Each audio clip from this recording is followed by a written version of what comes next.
find that a lot of people that are on social media, no shade, no tea, they made excuses for people like Buju Banton, that was caught on video doing something he's not supposed to be doing. They made excuses for him. They showed up in droves for him at the stadium, and I was there too. I love Buju Banton, but I have to say this. You guys are making excuses for him because, and saying that he was entrapped, the LGBTQ community didn't like him. When he was on video, where is the video of Vybz Kartel actually committing a crime? Where is the video of Vybz Kartel actually killing somebody? All they have is a voice note that we know for a fact was tampered with, was proven in court, was tampered with by the Jamaica Constabulary Force. So where is your bias in that? Where do you say, okay, if that was me, and take away Vybz Kartel, take away his name, if that was a regular person, you would say it's unfair? Why can't you say it's unfair now? Is it because of who he is, of the role he plays in society, of the things that he has attained? Why are people so hardened on the fact that this man is they say he's an alleged killer, like alleged murderer? There's no hard-hitting evidence that he's a murderer, and up to this day they still can't prove it. But they'll make excuses for people that had real evidence against them. Brains&TheBeat. If you guys are new here, don't forget to like, comment, share, and subscribe to your girl. I just wanted to come on here and give my 2 cents with the whole Vybz Kartel Appeal case. His appeal was denied, but all is not lost, okay? And I'll tell you guys why later on in this video. But let's get into this article. It says the lawyers for murder convict Vybz Kartel and his co-accused say they will now be moving to appeal this morning's judgment in their murder conviction. The appeal court this morning rejected the appeal by Kartel and co-accused Sean Storm, Kahir Jones, and Andre St. John, who were in 2014 convicted for the 2011 murder of Clive Lizard Williams. We are disappointed, but we are prepared to go to the Privy Council, said Bert Samuel, was one of the team of lawyers representing the 4 co-accused. Kartel has been in custody since September 29, 2011. The dancehall DJ, who has been a dominating figure before and during his incarceration, has his legions of fans around the world calling for the freedom for the world boss, as he refers to himself. The judgment is about 100 pages, and what we got was a summary. They started with Sean Campbell only because he's the first one of the appellant, and then went to Adija Palmer Samuels, who represents Sean Storm, or Sean Campbell explained. He compared the situation to waiting on exam results. Vybz Kartel's appeal hearing got underway in July of 2018. We're now in April of 2020. During the long wait for today's judgment, there has been many expectations that the entertainer would have already been released. In Christmas of 2019, his Gaza fans had anticipated celebrating with him on the outside. Here are the grounds on which the convicts had appealed, and they had appealed on 14 different things. The judge, and I'm gonna go in further details and explain, the trial judge erred in admitting cell phone evidence and data from cell phones, as the data had been compromised and contaminated, so there is more than reasonable doubt about their integrity. And they're talking about the cell phone data with the voice notes and everything that they claim Kartel is saying that him chop up lizard in a mincemeat, was what it said. They're saying that for cell phone data, the metadata on there was compromised and tampered with. So there is no way that should have been put into evidence or even used in court at all. So that was number one. Number two was the trial judge failed in his summation to adequately deal with the issue of the compromise of the cell phones. So the judge, when they brought it to the judge attention that the cell phone data was compromised, he did not deal with the issue adequately or properly. He didn't throw it out and say the data was tampered with, the metadata doesn't have integrity because officer was caught using this man's phone that they claimed that was supposed to be in evidence, releasing his pictures and all of that. He didn't deal with the issue adequately, or how a regular judge should deal with it. 3. The trial judge erred in admitting video evidence which was highly prejudicial and of little probative values. As such, he invited the jury to speculate about video content and compound the unfair trial. So they're saying that the judge allowed video evidence into the trial that is prejudicial and a little of probative value. So it wasn't real hard factual evidence. The jurors had to speculate and bring an opinion, basically, which was not in Vybz Kartel's favor. The trial judge failed to leave to the jury all the relevant material aspects of the video evidence which were admitted, including timestamps. As such, jury didn't get a balanced perspective, so it wasn't an unfair trial.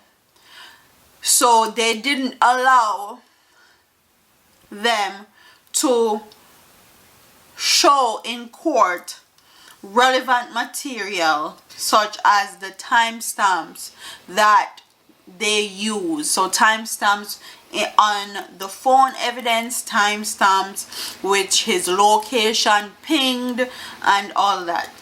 They weren't allowed to use that in court to prove Vybz Kartel innocence.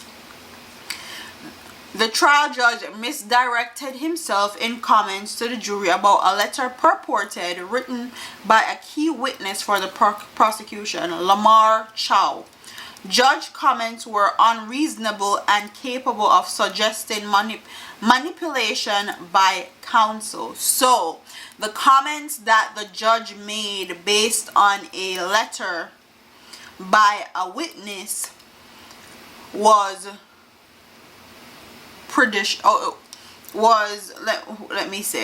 unreasonable. He wasn't fair in his summation of the letter, which could have swayed the jury in one way or another, which a judge is not supposed to do. A judge is supposed to allow all the facts into the courtroom and not have a biased opinion on it at all.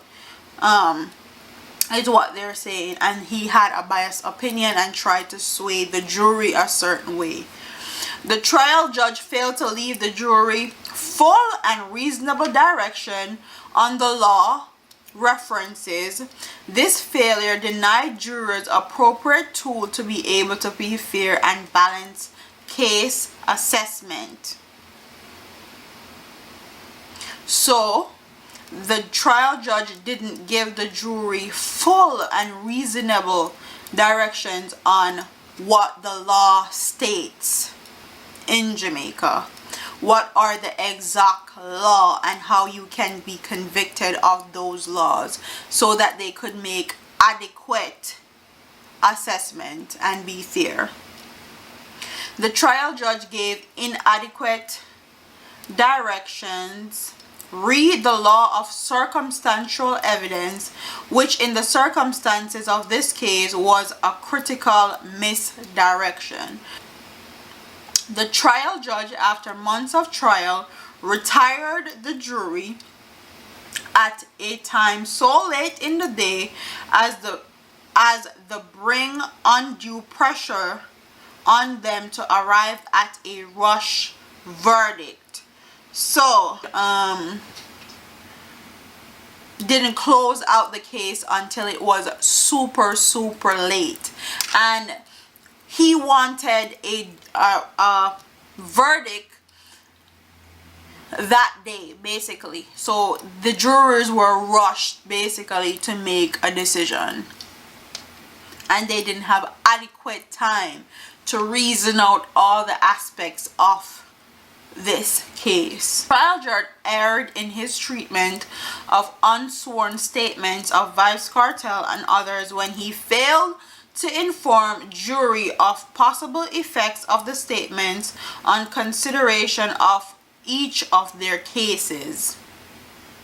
So the trial judge treatment of unsworn statements.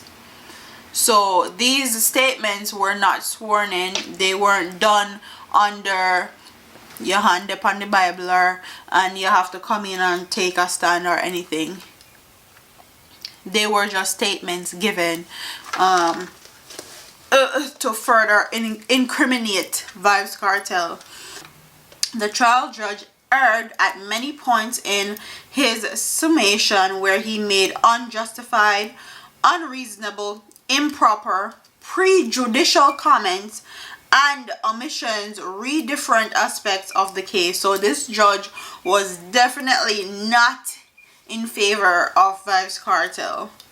Let me read that again. He made unjustified, unreasonable, improper, and prejudicial statements.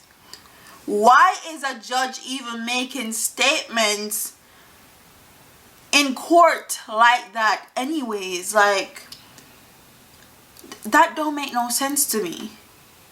A judge is just there to make sure that the case goes according to how it's supposed to go according to. These lawyers don't step out of bounds. They don't use evidence that they're not supposed to. He shouldn't have any unfair or biased statements to give or to say in court, because that can sway a jury's opinion, because he's a judge. He's in a place of authority. Most law-abiding citizens are going to take his comments very seriously, and whether it's in favor or not is going to play a big part in how these people see the person on trial. Wow, that's crazy to me. The judge at different points misquoted the evidence and made plausible biased comments, all of which were fatal to any possibility of a fair trial. And that's what I just explained. There's no way that this judge should be making all these comments and not seeing that he could possibly sway the jurors a certain way, and that this case would not be fair. Trial judge erred when he failed to follow appropriate procedure in dealing with allegations of jury contact. I was waiting for them to use this.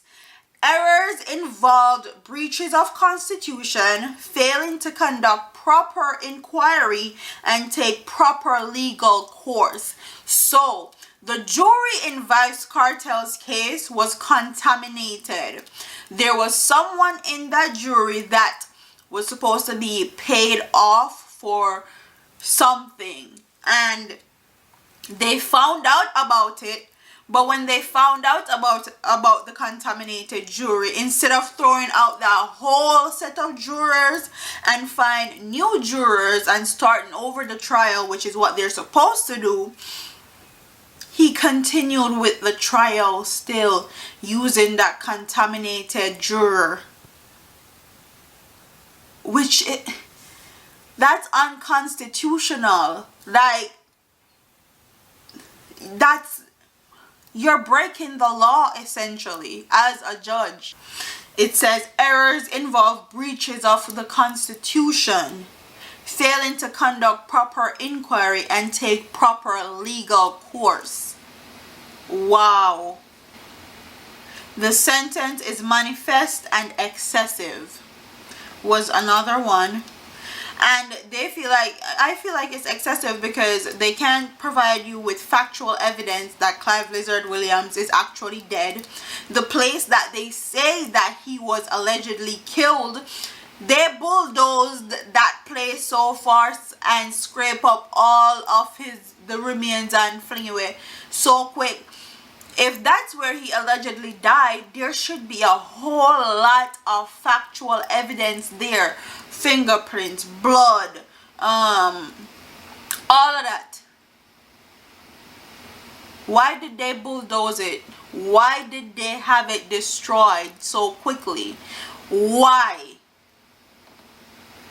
This is all they used to convict him of murder was circumstantial evidence, not factual evidence. So 25 to life is excessive.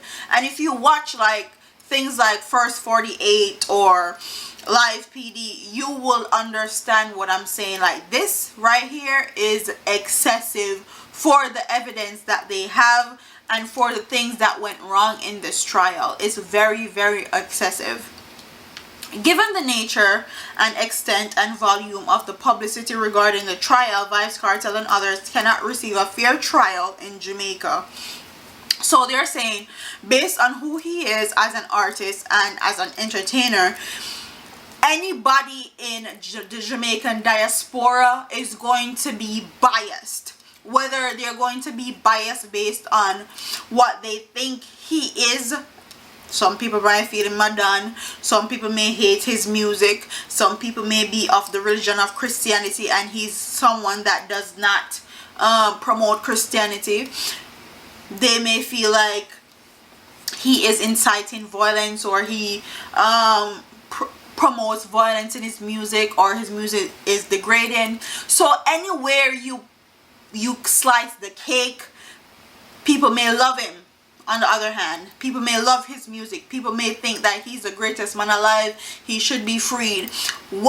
Anywhere you cut the cake, people are going to have biases against him because he is a public figure,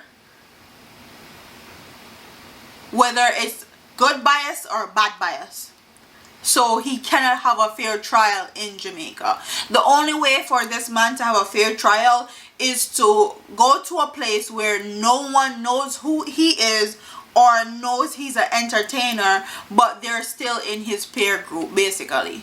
And in Jamaica that cannot happen because everybody knows who Vybz Kartel is. And that is a big issue with this case right here.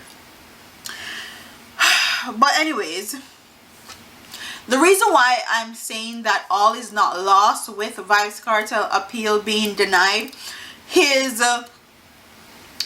lawyers, Tom Tavares Finson, actually said that the worst thing could happen for Vybz Kartel was that the appeal judge order him to be retried. So if he retried, he would have to go through a whole new juror. He would have to go through all the evidence and everything all over again, and they wouldn't count the time he already served in prison. If he get retried and he get 25 to life again, the time he already spent in jail would just be that time he already spent in jail. So he would still have to do 25 to life. And that's why Tom Tavares Finson was saying the worst thing that could have happened was they order a retrial. So all is not lost. We have to wait 7 to 14 days to see if they're going to reduce the time from 25 to life to 10 years, 15 years, 20 years, or they're gonna say like the time that he got for everything that they put into play, all the evidence, everything that happened in the trial, all the mishaps, it's too much. It's going to be time served. He can come out in a year or two. We're going to, or they could possibly say they're going to uphold the 25 to life sentences. Who knows? That's why I'm saying that all is not lost with this whole case. So hopefully they'll say the 25 to life is excessive for all the evidence that they have. They don't have any body. They can't actually say he's really dead based on hard hitting evidence. They can't say that the trial was fair because the juror pool was contaminated and tampered with. The cell phone evidence that they used to convict him, which had the voice note, was also tampered with by a police officer and contaminated. Everything that they used to convict him on this murder was tampered with evidence or circumstantial evidence. So the whole 25 to life is excessive. But with Jamaican government system, I'm not very hopeful that they'll do that, because the way the system is set up is very biased. Cartel is a ghetto youth, and he never born with ghost pole in 9 months, so I don't expect them to be lenient on him or have his best interest at heart, or even have the law that they stand for at heart. And that's very sad to say, but that's how I feel. That's how I feel looking at this case. There's so many things that happened in this case that should have never happened, or that happened that should have handled differently, that I feel like the time that they gave him was excessive and this man needs to come out of jail. But I'm not gonna hold my breath. Also, if it goes to England, I'm not gonna hold my breath with England either.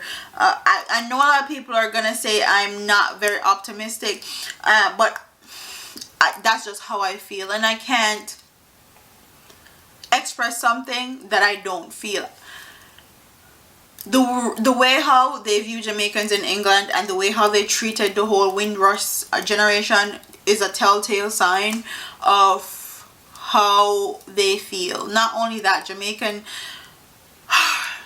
judge, jury, lawyers and all of that is still under the diaspora of the Queens, because the highest court is in England. So I feel like all of them are under the same umbrella, all of them are under the same pool, and the only way Vybz Kartel would have a chance in hell is if he did this in the USA, at some backwoods place that no one knows who he is, and they're just looking at the evidence that is given. That's just how I feel. That's just my opinion. I like Vybz Kartel, love his music. I've been a Gaza fan since forever, but I'm not a fanatic. I can always differentiate sense out of nonsense. And I know a lot of people are gonna say that someone lost their child, and what if it was my child and all that. I have a son. So what I will say is if this was my son, I would want the person that is truly responsible for killing him to go to jail. And if they cannot prove beyond a reasonable doubt that he is the one that did it, I wouldn't want him being in jail, because that is not going to bring back my son. Okay, I cannot put somebody in jail for something that the government can prove beyond a shadow of a doubt that he did. I'm gonna be losing my son, and somebody else is going to be losing their son in the process. So either way, it's not going to be fair. Either way, it's not going to sit properly with me as a mom and as a woman, period. But that's neither here nor there. That's just how I feel on the case. And I find that people are thinking about this case, about who Kartel is, what he does for a living, and all of that, and not looking at the facts of the case. They're more concerned about who he is as an entertainer, who he is as a person, and not about the facts and everything that went wrong in this trial, and how the court system handled it as to how it's supposed to be handled. that's all I have to say on that. Like, comment, share, subscribe, leave your comments in the comment section below, and I'll see you in the next one. Deuces.